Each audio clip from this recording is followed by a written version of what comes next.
Sveiki visi, esu Laurynas Bagatyrius ir pristatysiu savo idėją apie daržinę. Taip gerai. Viskas gerai.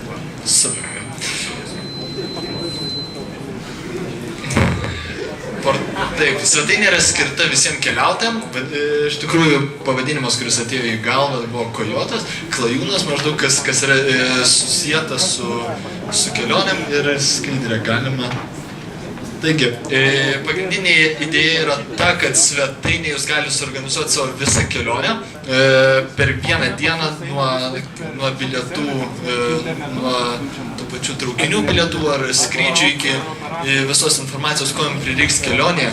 Ir esmė tame, kad čia būtų sutraukta visa specifinė informacija apie lankomus objektus, kurie būtų jūsų maršrute. Susimtumėt tai, ko Google tikrai nerasit. Informacija bus pateikiama iš įvairių gidų ir žmonių, kurie keliauja. Ir pagrindinė mintis ta, kad insideriai žmonės iš tų valstybių, regionų surinkinės visą tą informaciją, kuri bus tikrai naudinga, kaip pavyzdys, ko nereikėtų daryti Panevėžyje arba kaip reikėtų elgtis sinagogoje.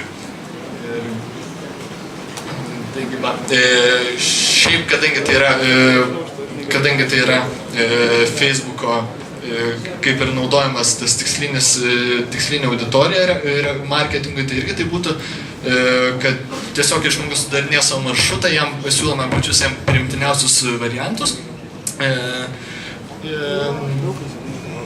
Na ir iš tikrųjų, tai kaip ir viskas būtų. Ko ieškai? Ajo, viskas. Gerai, šiaip dar ir kas appsus kūrė ieškočiau, nes tai būtų labai glaudžiai susijęs su telefonais. Klausimų? Prašau. Kaip turinys kūriamas yra peršų ieškoma ar pats generuoja? Šiaip tai būtų žmonės tiesiog generuotų visą tą tekstą. Dėl to tiek visokius keliautojų žmonių, kurie rašo gidus, kurie iš tikrųjų kainuoja nemažus pinigus, tiesiog surinkti informaciją tau, kurią tu tikslingai galėtum panaudoti ir tau jį būtų praktiškai nemokama ir tai turėtum vienoje vietoje. Tai, ko tau reikia iš tikrųjų. Gerai, ačiū Laurynai. Ir dar tam klausimas Bošai. Paskutinis klausimas. Puikiai idėja ir analogiškam renginiui Rygovinai laimėjo, tai tiesiog klausimas ir pasiūlymas, pažiūrėkit newsplanify.com. Kopijuokit viską ir viskas bus gerai. Ačiū. Dėkui.